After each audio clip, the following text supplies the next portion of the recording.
So last night we did something that you and I've never done before. Okay, it's not enough that we don't spend like enough time with each other during the day. Right. We also socialize. And okay, so I said, a buddy of mine here, Darren, I said, Kath and I and Rhonda went to Nerd Night. He was like, what?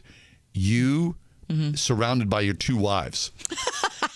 Like all of a sudden I'm Mormon. So my real wife is with me, right. Rhonda June. And your work wife is on with my you. right, and then my work wife, Kath, on the left, at Nerd Night of all places.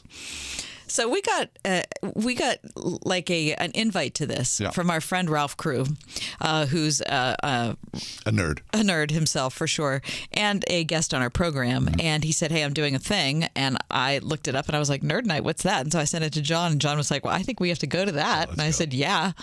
So we went to Lawrenceville last night to 52nd Street, which is right across the street from the old Sears warehouse. Right, by the old Goodwill. Exactly. Thriftique. Thriftique, exactly. The aforementioned Thriftique. And the name of the place was... I don't know what it's called. I can't remember what it's called. Anyway, it looked like an old Moose Lodge is what it was. With no lights outside. No, Old Moose Lodge. It looked very dark, and I'm thinking, is this where we're supposed to be going? Yeah. Anyway, we walked in, and...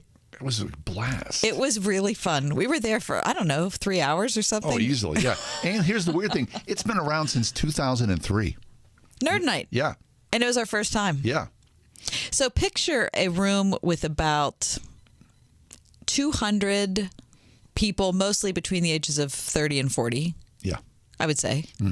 And it's it's like a Yinzer consortium. There's a stage in the front of the room, a long sort of, not narrow, but a longish room. There's paneling on the walls like you would have found in 1970. A bar in the far back corner serving any number of drinks and, might I say, excellent pizza. And long tables with folding chairs. It's like anybody's wedding reception. I was expecting pierogies to be available at any moment. Okay, and the weird thing was... This is the first time this ever happened to me. Going into the venue, they wanted to see your vax status. Oh yeah, which was weird. You know? So you had to pull out your ID, your vax card, and your ticket. Right. There's a lot going on. It's a lot to manage in your fist at one time. They scanned my license for some reason, and then put a chip in my head. They did not. They did not put a chip in my head. Became a nerd. Okay, but then you go into this room, and you know what? Say what you will about Nerd Night, the vibe was great. Unbelievably great. I mean, people were like relaxed and fun and friendly and very cool. And, they call it Nerd Night. And, of course, it was pretty nerdy. It's very nerdy. But, man, you know what it felt like? Like life used to be. Huh. I was like thrilled to just sit there and not have a care in the world and, know we were going to see something kind of fun, but it just felt like, I'm relaxed and I'm with a group of people here. I didn't know a lot of them. We knew a couple of people, but it just felt like regular life again. It did. I loved it. So people eating and drinking. Talking. And listening to 3 presenters, 3 people who get up and give a 15-minute nerd presentation that's like half TED Talk, half comedy show. Very little TED Talk. Exactly. I mean, there was some information provided, but it was 15 minutes. 15 minutes is pretty fast. And they're like funny people. Yeah. Right? But not like professional comedian level people, but just interesting, nerdy topics. But I would say they were experts.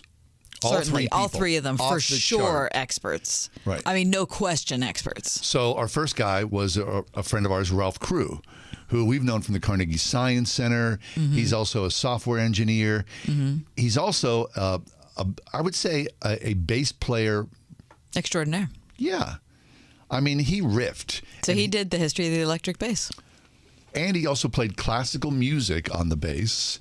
And then he went through a probably 30-song cut, in brief, just quick cuts. The greatest bass licks in pop history. And he said, anybody who, if you can complete a list of my 30 songs, I'll buy you a beer. Right. I made it through like the first half, and then I was like, this is too much work. I was like, forget it, I'm done. But he's playing everything, Yeah. He's playing Michael Jackson, Peter Gabriel, Devo. Right. I mean, you name it. It ran the gamut. You kind of go, know it.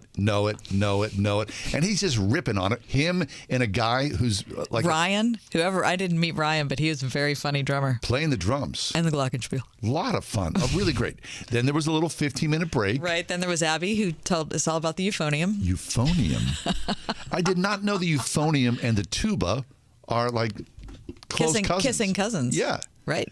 And she has 2 degrees in the euphonium. I mean, that was one of the questions. How do you have 2 degrees? And she had no answer, really. Well, I loved her. I loved her, too. She also teaches band. And she's part of the River City Brass Band. Her and her boyfriend got up. He's like a tuba extraordinaire. Trombone player extraordinaire. And then they were riffing as well. Mm-hmm.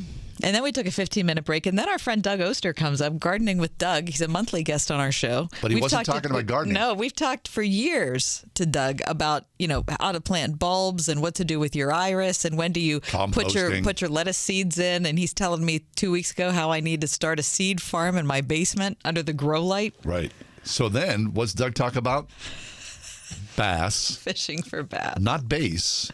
The play on the words. They were thrilled with their joke of bass to bass. All right, it's fine. But he's like this kayaking fisherman. Yesterday, it's been cold. Yesterday, he told the story of him getting up, putting his kayak in his vehicle, driving to Erie, and then fishing in Erie. And breaking through the ice to get to his spot. Good gravy. Get out of here. He's got all these, and then he shows photographs of his kayak with like these 6 fishing rods, all these lures, all these bobbers, all these cup holder. Super, super nerdy. He talked about the manly fisherman and the nerd fisherman. He being on the nerd side. Right, and the contrast between the two. And then he, talked about he catches and releases. He throws his fish back in. But then he brought out a striped bass. An actual. Bass. Like an actual fish. No longer living. And then at the very end of the segment, our friend who played the bass guitar, our friend who played the euphonium, and our friend actually played the bass, which would upset PETA, but it was a really weird evening. A lot of fun. And then he pulled out his crock pot and said he made chowder for everybody. Which I had and loved. I did too. It was really good. It was great. I can't wait for the next Nerd Night. Yeah. I'm totally in. I'm going to sign up and just, be part of it. It just was a great night out. Maybe you could be a presenter, John. You could present on something. Yeah. Nothing. Don't you think he could, Christy? I got nothing here. Yeah. Maybe like history of movies. Oh, my goodness. Why you should watch TCM. Maybe. All right. Nerd Night Pittsburgh. Be there and be square is their motto. Look it up.